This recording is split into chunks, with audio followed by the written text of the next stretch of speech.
Because there is a war on for your mind.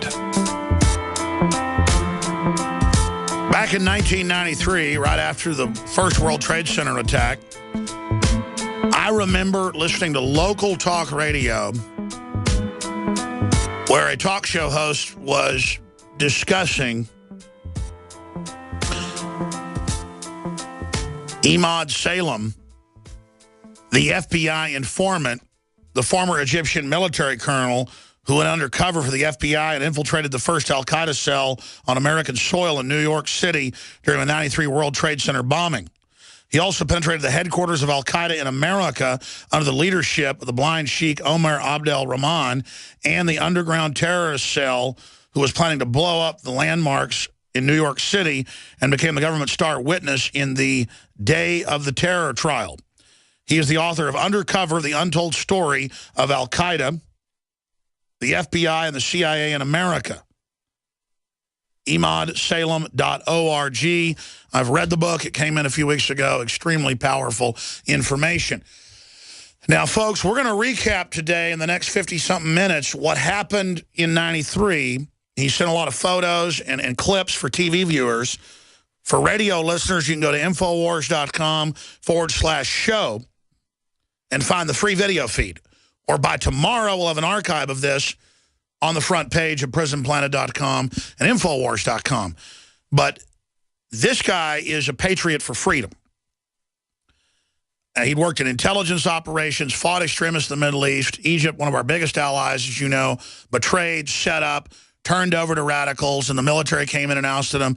It's a destabilization program that's going on. Well, he came over here when Egypt was one of our staunchest allies and helped infiltrate these groups. And it even came out in the New York Times. I'm going to show TV viewers this. Radio listeners can look it up. This is from October 28th, 93. Tapes depict proposal to thwart bomb used in Trade Center blast. And Mr. Salem, he, just to give you a boil down, and then he'll say it in his own words and correct areas that I don't get exactly right, but I made a film about this. I've been covering this since right after it happened. This is one of the reasons I heard a local talk show host talking about it, went and bought the New York Times. Back then you had to go to a newspaper shop to find them. Read it, couldn't believe the FBI would basically tell him to build the bomb, give him real detonators, and then tell him let it go forward, and then he tried to stop it. That was a game changer for me. Then we saw Waco and that cover-up, and Oklahoma City, which was clearly another false flag. That's why I got on air. It took me 2 years to get on air. I got on air in 95. So Mr. Salem's story, to show how a rock leaves big ripples in a pond, is one of the things that triggered his courage, is one of the things that triggered this broadcast being on air today and being the #1 place in the world, hands down, exposing the fact of Operation Gladio, other operations of provocateur terror and an attempt to radicalize liberal groups, conservative groups, Islamic groups, you name it, to discredit them. Now, that's my take on it. Emad Salem can give it to you in his take. But, Colonel, we appreciate you coming on. This is an amazing chance to talk to you. Your book is just amazing. I got so much even more insight. Of course, you tried to stop them. They tried to then set you up. I know you then recorded them, and so were able to get a settlement. Thank God you did that, because you're one of the only people on the inside to ever get out alive who exposes a false flag. So you've got the floor, sir, to recap 1993. And then I know you want to move forward and talk about ISIS, about Obama, about Al-Qaeda in America. You've got some incredible intel for us today. So God bless you. Thank you for coming on. Thank you, Alex, for having me. I really appreciate the opportunity to give me the platform to talk about the experience I have been through since 1990 with the FBI when I started to do covert operation against the Russian with the New York office for the Russian squad. At that time, I was employed in Manhattan in a hotel, and I was a chief engineer / head of security. And I was approached by one of the FBI agents in the counterterrorism in the Russian squad, and she requested my cooperation. And it was a blessing and a great deal of ownership for me to assist the FBI to infiltrate this group of Russians. And this operation lasted, I would say, 6 to 8 months. And after that, Nancy Floyd, the FBI agent who did recruit me to do that operation, moved me to the INS. I did another operation covertly with the INS. It resulted into 72 arrests.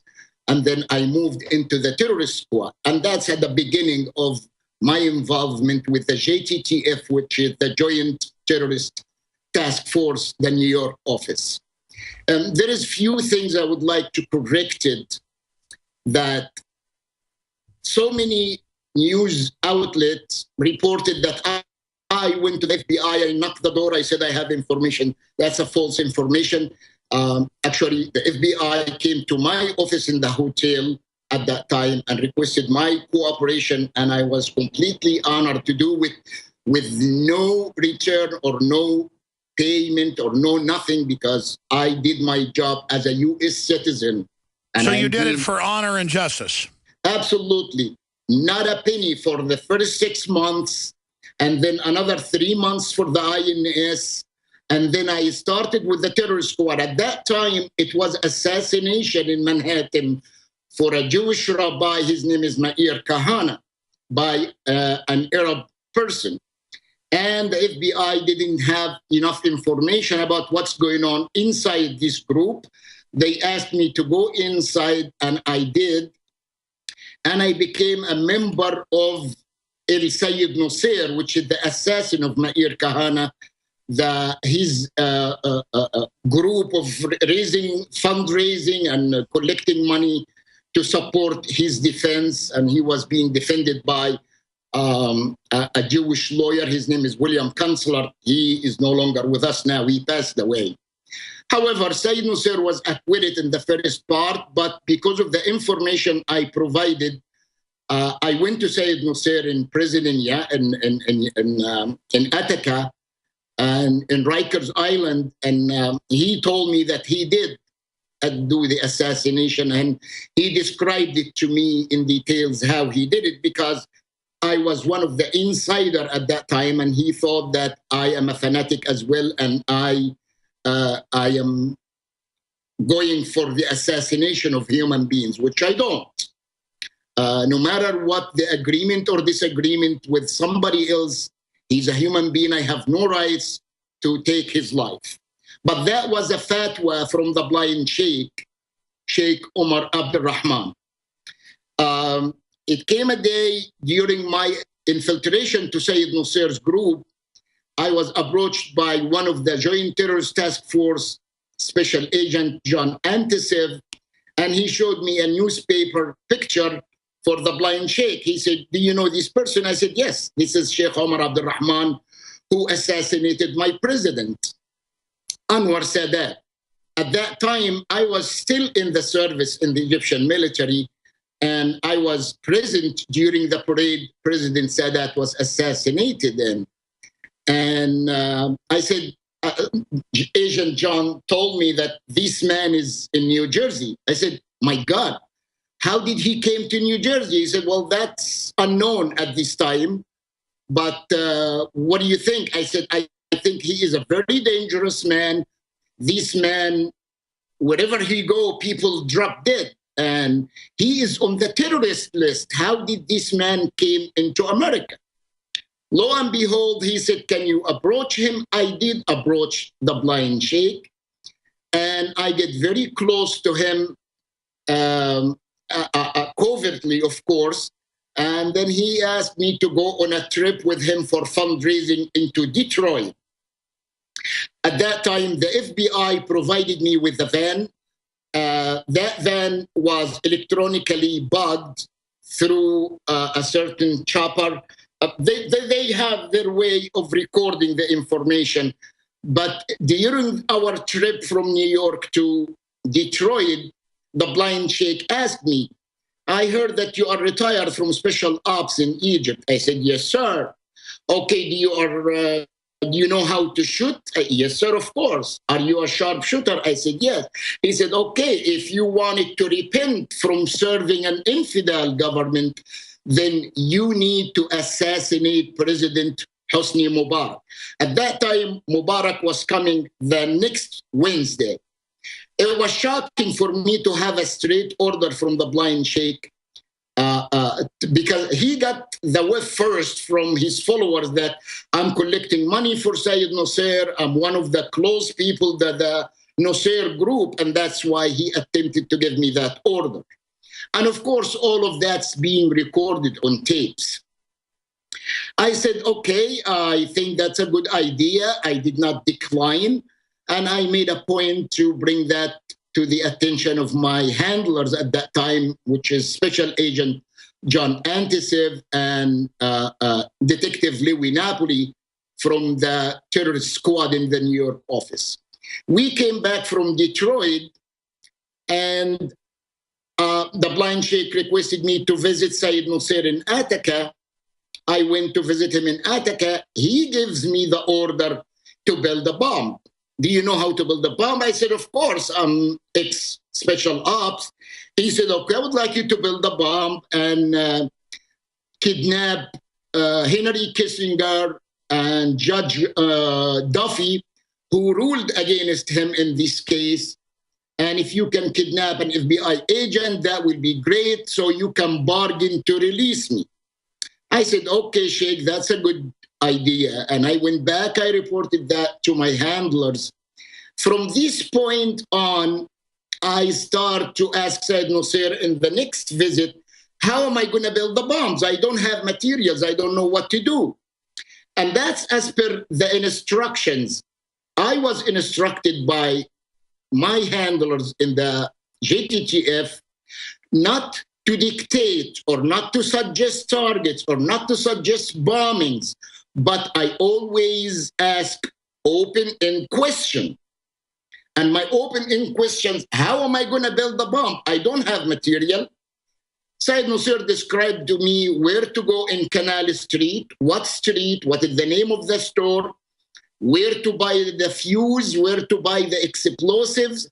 I said, great. I came back from Attica. I went to Canal Street. I bought the fuse, and I went to my handlers in the bureau. At that time, they said, it is getting very serious. We have to bring you up to the ASAC. The ASAC in the FBI means Assistant Special Agent in Charge. His name is Carson Danbar, and he is in charge of the counterterrorism in the New York office at the time. I said, Sayyid Nasser requested from me to build a bomb, told me where to get the materials. Here is the fuse. I got it, and now I need to know what to do. He said, I got to put you on the box. I said, what do you mean box? Got to put you on a polygraph. Well, I have been working with you guys almost for a year now with the Russian squad, with the INS, with the Nasser assassination, and now you're coming to tell me you want to polygraph me, you have no trust? He said, no, put me in the polygraph is not going to get a result, Mr. Carson. He said, why, Salem? I said, because I know how to fool the machine. He said, I don't care, put him on a box. They got an examiner, put me on the box, and the conclusion came that unconclusive result. So I went to Mr. Danbar, I said, I told you so. He said, I don't care, put him on another examiner for another polygraph. I went for the second polygraph, came unconclusive.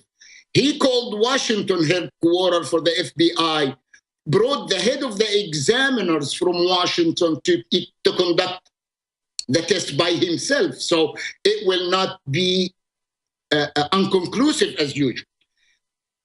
The gentleman who came from the headquarters rubbed me wrong, and he conducted a test, and I proved him that I can fool his machine. And I'm being frank about it because I have nothing to hide. Yet he came that it is unconclusive, but his feeling is that I am deceptive. And that became a personal disagreement between me and the examiner. This is the third exam in 1 week. And it came unconclusive, but once he go to Washington, I became deceptive. I said, I really Sure, don't care. and just to be clear, polygraphs are now basically not admissible because all you've got to do is stay upset the entire time at every question, and then it's just all over the map. There's other ways to beat them. They're only there to fool people into thinking that they know you're lying. They do have some brain scans now that are more accurate, but even those are fraudulent. It's a quack machine so that they can basically demonize whoever they want. But regardless, your whole story's come out in the Washington Post, New York Times. What happened to you was recorded coming up. You've been proven to be accurate and correct. I think the polygraph thing is interesting, but not that important in the final equation. And we have Emad Salem, the former Egyptian military colonel, worked in intelligence, you name it, became a citizen, moved to the U.S., began working with the FBI, infiltrating very dangerous Russian-type assassination groups, then infiltrating radical Islamic groups that were assassinating people. If you just tuned in, again, the New York Times, tapes depict proposal to thwart bomb used in Trade Center blast. He's building up to win. Okay, they've built the bomb. They're real terrorists. Now let's bust them, and the FBI basically lets it go forward. Continue telling the rest of the story. Then I want to move forward to the intel that's really important. Okay. Because, I mean, your take on ISIS, Obama, the radicalization, all the things that are happening. Please, Mr. Salem. Yes, sir. It came to the point that Mr. Carson Dunbar start to dislike me personally, that there is 3 examiners come unconclusive. He insists that I wear a wire. I was working as an intelligence gathering asset, as they described it, and I never had intention to testify and become a star witness and all of the above. But at that moment, if I wear a wire, as he requested, I will be obligated. I'll become a character witness and I'll be obligated to testify in an open court. And at that time, I have a family, I have a wife, I have 2 children. I don't want to jeopardize their life by disclosing my covert work. Mr. Dunbar insists. I said, I'm willing to wear the wire and bring you the information on that tape that Mr. Nusayr asked me to build the bomb, if that's what you're concerned about, but I don't testify in court. He said, no, then go home. I said, go home? The people asking me to build a bomb, you're telling me, and I'm the only one who is giving you ears and eyes inside the cell, you tell me go home? He said, yes, go home. I said, okay. And I told the 3 agents who were standing at the door of Mr. Dunbar, Agent John Anisif, Agent Louis Napoli, Detective Louis Napoli, and Agent Nancy Floyd. I said, okay, I'm going home, but if the bomb got built and went off, don't come and knock on my door. That was November 1992. December came, and I got bombarded by phone calls from the mosque in Queens by Mahmoud Abu Halima and other members of the cell to come to continue building the bombs. And I refused. I said, I'm scared of the FBI. They are monitoring me and surveilling me. And I pulled completely out of the cell. And that's at the time when Sheikh Omar reached out for Afghanistan. And I know how his communication to get around being traced, he was going to Osama bin Laden via fax machine in his bedroom in New Jersey, because I saw that myself, and requested another bomb builder. And that's when Ramzi Ahmad Yusuf came to the country with Ahmad Addad. Ramzi Ahmad Yusuf came to the country, took over building the bomb. And at that time, I assumed that the FBI continuously monitoring these people, because I give them their names, they have their pictures, they subpoenaed them, they have their fingerprints, they have the whole information. But unfortunately, they didn't follow up on them. Ramzi Ahmad Yusuf came, built the bomb, went off in 1993. I was in my front room watching TV, and then I hear that there is a bomb went off in the World Trade Center. I called my wife. I said, honey, they did it. It's been built. It's done. And then, as I expected, they came to knock on my door, come back, because the bomb went off. This is a crucial point. It was not a black flag operation. It's not a false operation. It's a real crazy idiots, fanatics who wanted to commit jihad under the leadership of sure, sir. I want to be clear and not split hairs here, Colonel. I consider a false flag when you know something's going on. You've got a $50 million budget like the FBI and Justice Department have, and then you don't go stop people. If I know that my neighbor is going to kill his wife tomorrow, he tells me, I'm going to kill my wife when she gets home in the garage and say she committed suicide, and then he kills her, I'm aiding and abetting. I'm now an accomplice because I didn't do anything. So that's my point. Yes, I know they're real crazy jihadis. I understand that. I know you tried to stop them. My point is, that's still a false flag in my view because you let them do it. But we can come back and argue that point. I then want to move forward to how you recorded them to protect yourself and the rest of it. And then we're going to come back and get into your view on ISIS, the attacks in Paris, Barack Hussein Obama. I know you want to talk about him. This is big what's coming up, folks. Last winter, the FBI was praised for its speed in cracking the case of the World Trade Center bombing and bringing 4 suspects to trial. Now, there is some evidence that the FBI may have known of the plot in advance through an informant and might even have stopped the bombing that killed 6 people. Correspondent Jacqueline Adams has the story. FBI agents might have been able to prevent last February's deadly explosion at New York's World Trade Center. They discussed secretly substituting harmless powder for the explosives, but they didn't, according to the FBI's own informant, Emad Salem.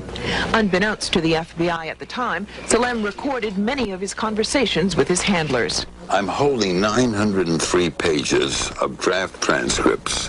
William Kunstler represents Sheikh Omar Abdel Rahman and several others charged with conspiring to blow up a series of New York City landmarks 4 months after the World Trade Center bombing. That case has not yet gone to trial. Kunstler confirmed newspaper reports of the Salem transcripts.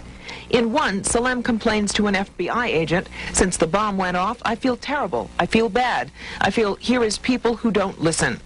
The agent replies, "Hey, I mean, it wasn't like you didn't try and I didn't try. You can't force people to do the right thing." There is material in here to show gross governmental misconduct. Today, attorneys for the defendants in the let's stop right World there. Trade Center bombing case. That's from October 28th, 1993, CBS News, using that for archival free speech purposes to analyze historical events. Since then, they have declassified and released the actual tapes that Emad Salem was able to record to protect himself. And we have some of those clips. If he'd like to go to those, we have the clip of that very transcript you just heard. But we got cut off by the break. Those are hard breaks. Absolutely. It's not a classic pure false flag where you shoot somebody and then frame somebody else for it. But in my view, it's still letting it happen, helping them get the bomb together, then having you stand down and not letting you do your job or them not doing their job, and clearly knowing the bombing was coming. I think that's aiding and abetting it. And I don't have some dog in the fight to demonize the FBI. That's a scary organization. It's just that from the perspective I've got in Oklahoma City and other events, this is something they've done before. Your take on that, sir? Yes, sir. For you to understand what really happened, you need to know how with the FBI, the New York office, used to work at that time. They are 2 divisions, humps and suits. The humps is John Antiseve and Nancy Floyd and Lewy Napoli and Steve Vieira, the special agents. This is the humps who sweat on the street, who do their best to protect and clean up American streets. The suits sitting in their offices, as Mr. Carson Danbar used to sit in the office, put his legs on the desk and talk from the tip of his nose. I saw John and Steve Vieira and Nancy Floyd and all of these agents sweating, begging Mr. Danbar to keep me in the cell and continue the investigation. He said, no, send him home. And when the bomb went off, he sent the agents to bring me back, to go back undercover. So I wouldn't throw the blame on the FBI, period. The listeners and you would like to understand, because I was there. I walk the walk and I talk the talk, and I am not afraid of nobody. If I am afraid, I wouldn't go undercover with assassins and evildoers hiding behind the name of Islam. These people, I mean, the FBI, with their fight between the management, and of course today it's a whole different story. At that time in the 90s, terrorism was something brand new, and for them to hear that somebody got orders to build a bomb and go in Manhattan and so on, and it is crazy for them.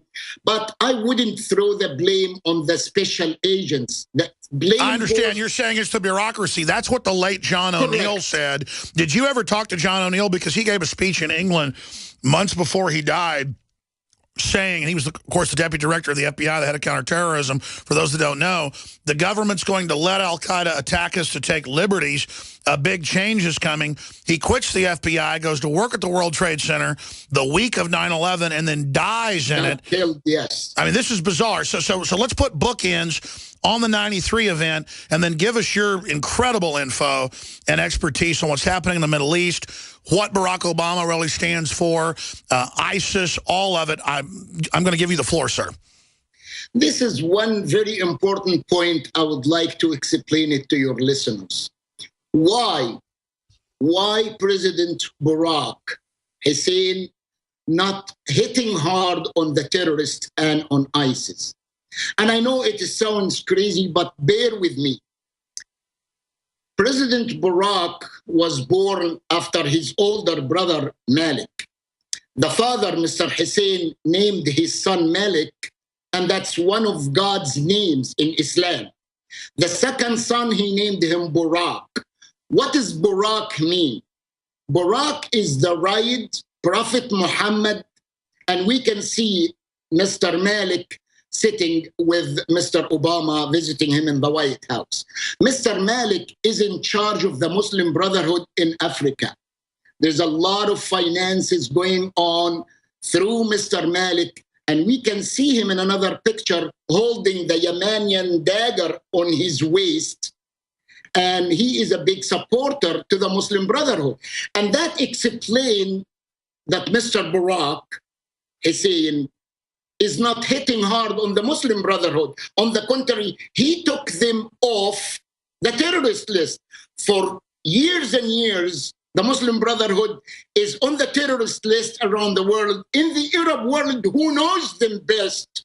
But Mr. Barack decided to take them off the terrorist list and start to be sponsoring them and put them in charge of Egypt against the Egyptian population. I am originally Egyptian. I have ears and eyes on the roads of Egypt on a minute by minute. And I know that every Egyptian disliked the decision of putting the Muslim Brotherhood in charge of Egypt. But that's the way Mr. Barack wanted to be. It took 1 year and the entire population ripped the Muslim Brotherhood of the taking over the government in Egypt. And now they are in trial in jail. Guess what? When Mr. Barack slowed down in his support to the Muslim Brotherhood, they threatened him, and I have that front page in Ahram newspaper, Muslim Brotherhood threatening Obama. If he stops supporting them, they will release secret documents to put him in prison. Verbatim words. Our listeners and our media in America, the mainstream media, will not put that, will not like to hear that. They don't want to hear. And by the way, Colonel, Emad Salem, very famous FBI informant, infiltrator of assassin groups, you name it, successfully helping send them to prison, infiltrating the World Trade Center bombing of 93. If you just joined us, I've interviewed Dr. Jerome Corsi. I've interviewed Colonel Schaefer, and I've got a bunch of other sources off record in Congress, in the Senate. Everything he's saying, I heard 2 years ago, before it was even in the Egyptian newspapers, they have Obama's family, not just his brother, but Odinga and others. They're the ones that did the uprisings in Kenya and tried to basically overthrow it. This is incredible. And they're siphoning tens of millions a month up to the Muslim Brotherhood in an attempted takeover. And when I first learned about this, I couldn't believe it, that a U.S. president bare minimum is being blackmailed by the Muslim Brotherhood to carry all this out. I mean, it's really happening. I always thought that would be like Islamophobia or something. I just couldn't believe it. It was too big a conspiracy. Now it's admitted. So break down. I mean, so what you're saying is the intel from Egypt, where you were a colonel in intelligence, is that Obama is being blackmailed, or is he a willing accomplice of the radical jihadist? First, I would like to correct one thing. I'm not a colonel in the intelligence. It's an honor. I wouldn't assume it. I am not in the intelligence. Well, I just read in the New York Times you were a colonel that worked in intelligence and other operations. No, I am not an intelligence officer. I have so many friends since I served in the military. They were serving me in a small units, and they went to intelligence, and we have friendly connections. Sure, so the New York Times got that wrong. What was your role as a colonel in the Egyptian army? I was in the Arms Ammunition Division, and I was in charge, and I was in the Special Ops, but I was not an intelligence officer. Good. Okay, good. The New York Times got that wrong years ago. I want to clear this point quickly. Mr. Barack Obama's upbringing with a father who believed in fanaticism to the point that he named his first son Malik on God's name, and the second son Barak, which is the right of Prophet Muhammad. And then he was growing up in this environment as a Muslim. And when he came to the United States, let us see, he decided to be Christian. I'll go for that. But what kind of church Mr. President went to? Mr. White's a fanatic priest who is condemning America and going against America. Mr. Barak's heart is a Muslim. I have no problem with that because I am a Muslim myself. But don't go to the fanatics, take them off a terrorist list, start supporting them, and then I have to pay the price as an American citizen. We are paying the price for increasing the power of the Muslim Brotherhood. The Muslim Brotherhood, as I said, comes from the roots or they are the roots of ISIS. If you go to the ISIS tree, and I can see the ISIS tree, it started from the bottom as Hassan al-Banna, and then after him, it came Ayman al-Zawahiri, and then Sheikh Omar Abdul Rahman, and then it came a point when somebody by the name Muhammad Abdul Salam. Muhammad Abdul Salam is the first one who switched the Muslim Brotherhood from being an organization fighting the British occupation during the Nasser era into a violent organization, and they attempted to assassinate Gamal Abdel Nasser. They attempted to assassinate Anwar al-Sadat until the blind sheikh succeeded to do it, and he was elected the Prince of Jihad on the global level. And for a long time, the blind sheikh, after God helped me to put him in jail, he was running his organization through Len Stewart, his attorney, by making press releases to give orders to his followers in Egypt. I want to shift gears back to my statement, though, when I described Jerome Corsi, WorldNet Daily, their investigations, saying basically what you said, getting back to people in Obama's family financing the Muslim Brotherhood in Egypt, that horrible overthrow, the burning of the churches, the killing of the military, the end of free speech, all the tyranny that expanded in Egypt. Do you agree with my statement that bare minimum Obama is being blackmailed? You said that was in the Egyptian papers? Yes, he is being blackmailed, but he put himself in that position. I understand. So he was a willing accomplice and then now is being blackmailed. Now he's being blackmailed, and that's why he stopped the Apache helicopters to go to Egypt and alienated the United States from the entire Arab world. Egypt is the heart of the Arab world, and Saudi Arabia, Emirates, Dubai, they all surrounding Egypt. And now they are pulling out of the United States, and Mr. Putin jumping in head down and start to send the Egyptian people now eating caviar once a week by Mr. Putin. Why he's doing that? He's taking the opportunity that Mr. Obama is no longer liked by the Egyptian people. What do you think the grand strategy is to overthrow Egypt? That sounds completely insane, but they tried it. It lasted for 1 year until 20 million people hit the streets. I mean, why would Obama want to put people in charge that were crucifying Christians in the streets for no reason? Why? Well, he's not per se wanted to crucify Christians, but he is heartedly supporting the Muslim Brotherhood, who will kill Christians, as you just mentioned. And they continued to do that until the military took over Egypt. And now Egypt is being alienated from the United States. The main goal, the final goal, is to have American control, Islamic control over Africa. That's it. Yep. That is Africa. The goal, and that is what Dr. Isam al-Haddad was sent by Mr. Khairat al-Shatir from Egypt to the United States to the White House, have the instruction from the White House, go back to Egypt and start to go back to Mr. Malik in Africa to spread the Muslim Brotherhood wing over Africa, and then Africa... Exactly, but I mean, not genuine Islam, as you said, this radical form with criminal elements of our government backing it, as a secret army. I think that's clear. Getting into other perspectives on ISIS, on Obama and others being caught helping fund them. Is that blowback now when they go into Iraq? What's the inside intel as an Egyptian colonel and then an FBI asset? What's your expert take on what's happening currently and what we saw in Paris? Well, as you know, that the head of ISIS was one of our prisoners in Guantanamo. Yes. And then we release him. And then we say, oops, there is so many oopses being going on. After we release Mr. al-Baghdadi, we say, oops, and then today everybody works for his own best interest. Of course, Mr. al-Baghdadi created his followers, which is originally supported by the Muslim Brotherhood, backed up by Hamas in Palestine. Hamas is the military arm of the Muslim Brotherhood.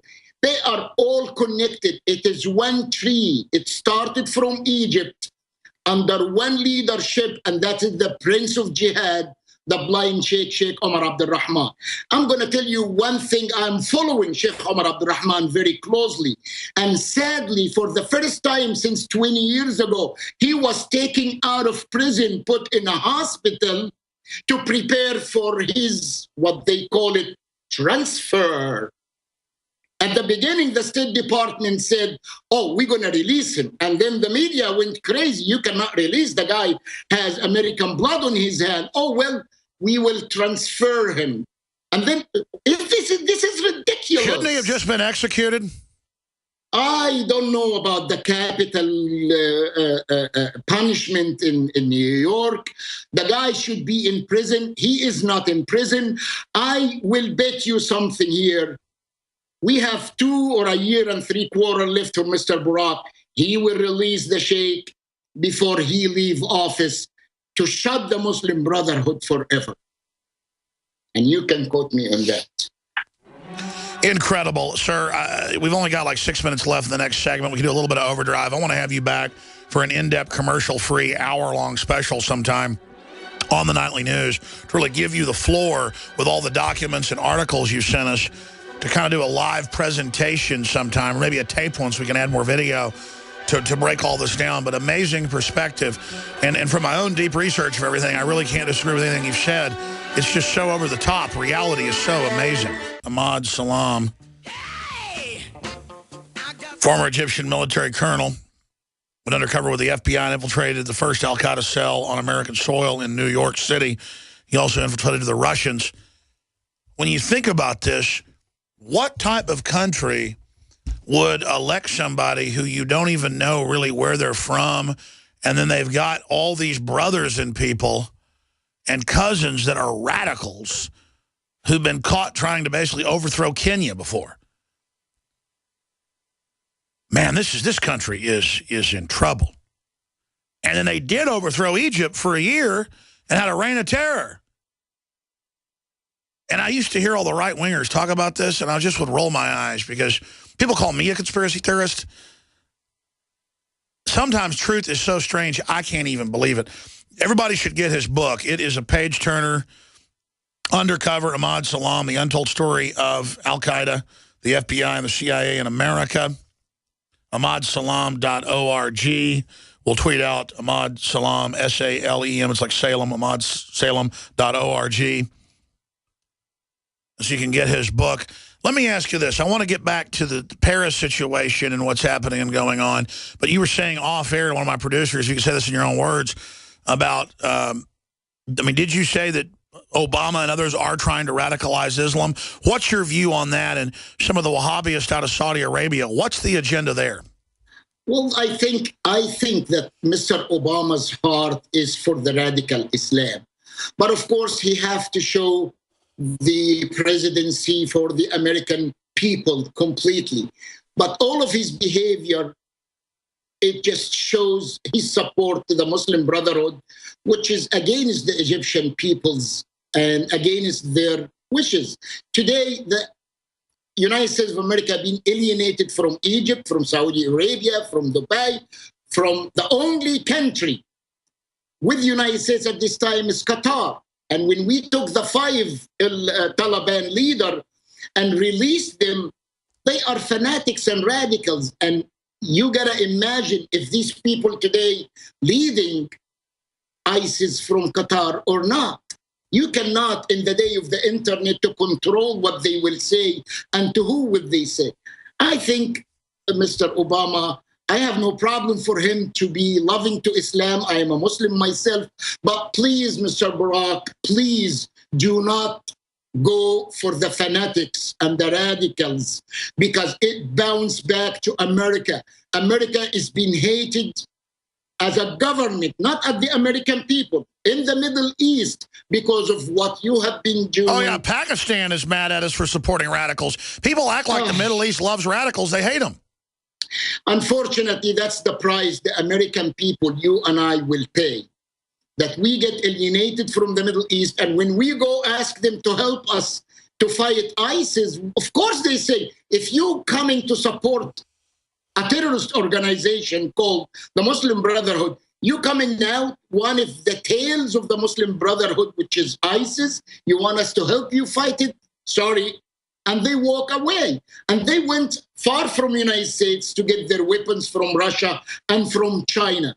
And then, lo and behold, Russia will start to spread their wings on the Middle East, and we lose our leadership role around the world.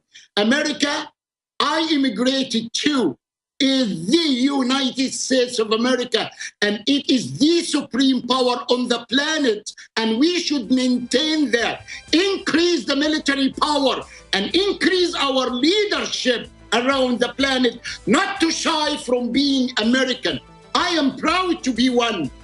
It was my choice, and I will maintain it to the day I die. I'm not afraid to die. If I'm afraid to die, I wouldn't go. Well, that's powerful, Emad Salem. Well, nobody can debate that the government's destroying American power everywhere on purpose for global government to replace it. That's the master plan. 5 more minutes with our guest. I want to give you the floor to talk about anything else you want to get into. But briefly, I wanted to ask you about the agenda we're seeing with this attack on the cartoon. I mean, obviously, it's obnoxious, really hateful stuff, but that place is connected to different intelligence agencies.